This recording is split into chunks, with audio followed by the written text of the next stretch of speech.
안녕하세요, 여러분. 오늘 들려드릴 이야기는 군복무 중에 겪었던 실화를 바탕으로 합니다.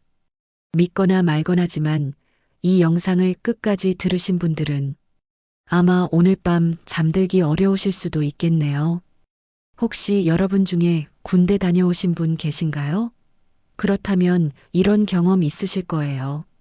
새벽 2시 모든 게 조용할 때 설명할 수 없는 소리를 들은 적 말이죠. 지금부터 들려드릴 이야기의 주인공은 민호입니다. 2019년 3월 춘천의 한 부대. 이등병 김민호가 자대 배치를 받은 지 일주일째 되던 날이었습니다. 민호는 원래 예민한 성격이었지만 군대에 와서는 더욱 신경이 곤두서 있었죠. 특히 밤이면 더욱 그랬습니다. 내무반 특성상 20명이 함께 자는데 코 고는 소리, 뒤척이는 소리, 모든 게 시끄럽게 느껴졌거든요. 그날도 어김없이 저녁 점호가 끝나고 취침 시간이 되었습니다. 10시 정각, 불이 꺼지자 내무반은 어둠에 잠겼죠. 민호는 위층 침대에 누워 천장을 바라보고 있었습니다. 옆에서는 같은 기수인 승호가 벌써 잠에 들어 새근새근 숨소리를 내고 있었고요. 얼른 적응해야 하는데 민호가 억지로 눈을 감으려던 그 순간이었습니다. 쿵, 쿵, 복도에서 발자국 소리가 들려왔어요. 처음에는 순찰 도는 간부겠거니 생각했죠. 하지만 뭔가 이상했습니다. 발자국 간격이 너무 느렸거든요. 보통 순찰을 돌 때는 빠른 걸음으로 지나가는데 이 소리는 마치 끌고 가는 것 같았어요. 쿵, 쿵, 쿵. 소리가 점점 가까워지고 있었습니다. 민호는 숨을 죽이고 귀를 기울였어요. 그런데 이상하게도 발자국 소리가 내무반 문 앞에서 멈췄습니다. 문 앞에 서 있나?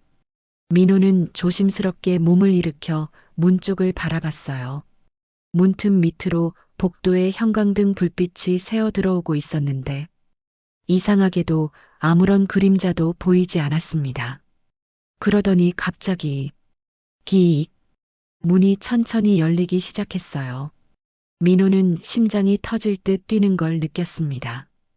누가 문을 여는 거지?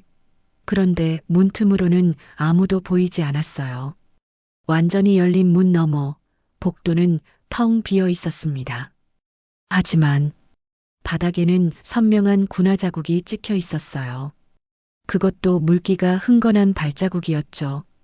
민호는 온몸에 소름이 돋았습니다. 분명 오늘은 비가 오지 않았거든요. 그런데 어떻게 발자국이 젖어 있을 수가 있을까요? 다음 날 아침 민호는 옆 침대의 진우 상병을 찾아갔습니다. 진우는 이미 8개월 차인 고참이었거든요. 상병님, 어젯밤에 이상한 일이.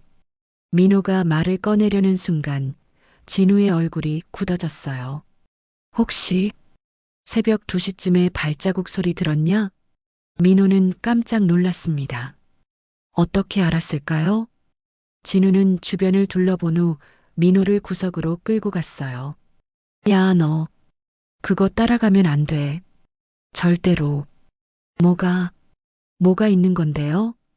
진우는 한참을 망설이더니 입을 열었습니다. 5년 전에 이 중대에서 죽은 병사가 있어. 이등병 박성민이라고. 얘가 워낙 소심하고 적응을 못했거든.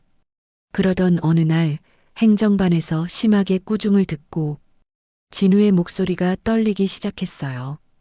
그날 밤 새벽 순찰을 도는 척하면서 부대 뒤편 창고에서 목을 맸어. 아침에 발견됐을 때는 이미 그런데 그게 지금과 무슨 상관이. 문제는 그 다음부터야. 매일 새벽 2시만 되면 박성민이 마지막으로 걸었던 그 길을 따라 발자국 소리가 들리기 시작한 거야. 내무반에서 시작해서 창고까지. 민호는 등골이 서늘해졌어요. 그런데 더 이상한 건 그 소리를 따라간 놈들이 있었거든. 근데 그 놈들이 하나같이 이상해진 거야. 갑자기 성격이 변하고 자해를 하고 결국 다들 정신과 치료를 받으러 가더라고. 진우는 민호의 어깨를 꽉 잡았습니다. 절대로 따라가지 마. 알겠냐?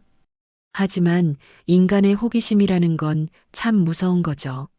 진우의 경고를 들었음에도 불구하고 민호는 그날 밤에도 잠을 이루지 못했어요. 새벽 2시가 되자 어김없이 발자국 소리가 들려왔습니다. 쿵, 쿵, 쿵. 이번에는 더 선명하게 들렸어요. 마치 민호를 부르는 것 같았죠. 민호는 이불을 뒤집어 쓰고 무시하려 했지만 발자국 소리가 문 앞에서 멈추지 않았어요. 계속 복도를 따라 이동하고 있었거든요. 진우 상병이 말한 그 길로 가고 있는 건가? 결국 민호는 참지 못하고 침대에서 내려왔어요. 그리고 조심스럽게 문을 열었습니다. 복도는 희미한 형광등 불빛으로 밝혀져 있었어요. 그리고 정말로 발자국 소리가 복도 끝으로 향하고 있었습니다. 민호는 맨발로 복도에 나섰어요. 차가운 바닥이 발바닥을 얼얼하게 만들었지만 호기심이 더 컸죠. 복도를 따라 조심스럽게 걸어가던 민호는 계단 앞에서 멈춰 섰어요. 발자국 소리가 1층으로 내려가고 있었거든요. 정말 창고로 가는 건가? 민호는 계단을 내려갔습니다. 1층 로비는 더욱 어두웠어요. 비상등만이 희미하게 켜져 있었죠. 그런데 이상했어요. 분명 발자국 소리를 따라왔는데 이제는 아무 소리도 들리지 않았거든요. 민호가 주변을 둘러보던 그 순간이었습니다. 뒤에서 누군가 속삭였어요. 왜? 따라왔어? 민호는 온몸이 굳어버렸습니다. 천천히 뒤를 돌아보니 거기에 군복을 입은 병사가 서 있었어요. 하지만 뭔가 이상했습니다. 군복이 물에 젖어 있었고 목 부분이 이상하게 늘어져 있었거든요. 그리고 가장 무서웠던 건 그의 얼굴이었어요. 창백한 피부에 눈은 초점이 없이 허공을 바라보고 있었죠. 너, 새로운 애구나. 나는 박성민이야. 민호는 말문이 막혔어요. 진우가 말했던 그 병사, 5년 전에 죽은 박성민이었거든요. 무서워하지 마. 나도 외로워서 그래. 혼자 있기가 너무 무서워. 박성민의 목소리는 마치 물속에서 말하는 것 같았어요. 매일 밤 같은 길을 걸어. 그날 밤처럼. 하지만 아무도 나를 봐주지 않아. 모두들 무서워하거든. 민호는 뒷걸음질 치려 했지만 다리에 힘이 들어가지 않았어요. 너는 다르더라. 나를 따라왔잖아. 나와 친구가 될래? 그 순간 박성민이 민호에게 손을 내밀었어요. 그런데 그 손이 차갑고 축축했거든요. 민호는 그제야 정신을 차리고 비명을 질렀습니다. 민호가 정신을 차렸을 때는 의무실 침대 위였어요. 해가 중천에 떠 있었죠. 일어났네. 어떻게 된 거야? 의무병이 다가와서 물었어요. 제가 어떻게 여기에 새벽에 1층 로비에서 기절해 있더라고. 맨발로 말이야. 혹시 몽유병이라도 있냐? 민호는 혼란스러웠어요. 꿈이었을까요? 하지만 너무나 생생했거든요. 그때 진우가 의무실로 찾아왔어요. 야, 괜찮냐? 들었는데 새벽에 1층에서 상병님, 제가 정말 박성민을 본 건가요? 진우의 얼굴이 하얗게 질렸어요. 뭐라고? 너 진짜 그놈을 봤다고? 네. 저한테 말을 걸었어요. 친구가 되자고. 진우는 한참을 말없이 민호를 바라보더니 작은 목소리로 말했어요. 아, 너 혹시 그놈 손을 잡았냐? 아니요. 비명 지르고 기절했어요. 다행이다. 정말 다행이야. 왜요? 진우는 주변을 살피더니 귀에 대고 속삭였어요. 예전에 그놈 손을 잡은 애가 있었거든. 그 애는 일주일 후에 똑같은 방법으로 자살했어. 창고에서 그날 이후로도 발자국 소리는 계속 들려왔어요. 하지만 민호는 절대 문 밖으로 나가지 않았죠. 대신 이상한 일들이 생기기 시작했어요. 꿈에서 박성민이 계속 나타나는 거예요. 왜 도망갔어? 나 너무 외로워. 나와 함께 가자. 여기서는 아무도 우리를 괴롭히지 않아. 민호는 날이 갈수록 야위어 갔어요. 제대로 잠을 못 자니까 낮에도 멍하니 있는 일이 많았죠. 그러던 어느 날 민호는 우연히 부대 역사관에서 오래된 사진을 발견했어요. 5년 전 중대 사진이었는데 그 안에 박성민이 있었거든요.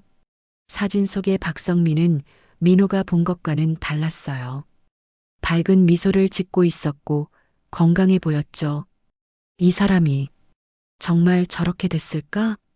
민호는 박성민에 대해 더 알아보기로 했어요.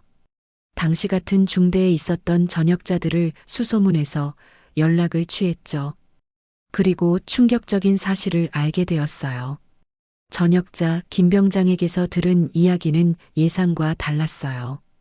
박성민? 아, 그 친구. 자살한 게 아니야. 네. 그럼 뭐죠? 사고사였어. 그날 밤에 실제로 순찰을 돌다가 창고 근처에서 미끄러져서 목에 끈이 걸린 거야. 완전히 사고였지. 민호는 혼란스러웠어요. 그런데 왜 모두들 자살이라고? 그때 중대장이 책임 문제 때문에 그렇게 은폐한 거야.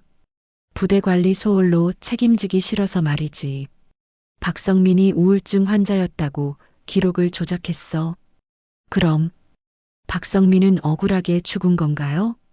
맞아. 그 친구는 진짜 성실하고 좋은 애였거든. 자살할 이유가 전혀 없었지. 그 순간 민호는 모든 걸 깨달았어요. 박성민이 나타나는 이유를. 그는 자신의 억울함을 알려주고 싶었던 거였어요. 그날 밤 민호는 용기를 냈어요. 새벽 2시 발자국 소리가 들리자 문을 열고 나갔죠. 박성민은 복도 끝에서 기다리고 있었어요. 왔구나. 성민아, 미안해. 이제 알았어. 민호가 말하자 박성민의 표정이 조금 밝아졌어요. 넌 나를 믿어주는구나. 응. 너는 자살한 게 아니지? 사고였어. 박성민은 고개를 끄덕였어요. 맞아.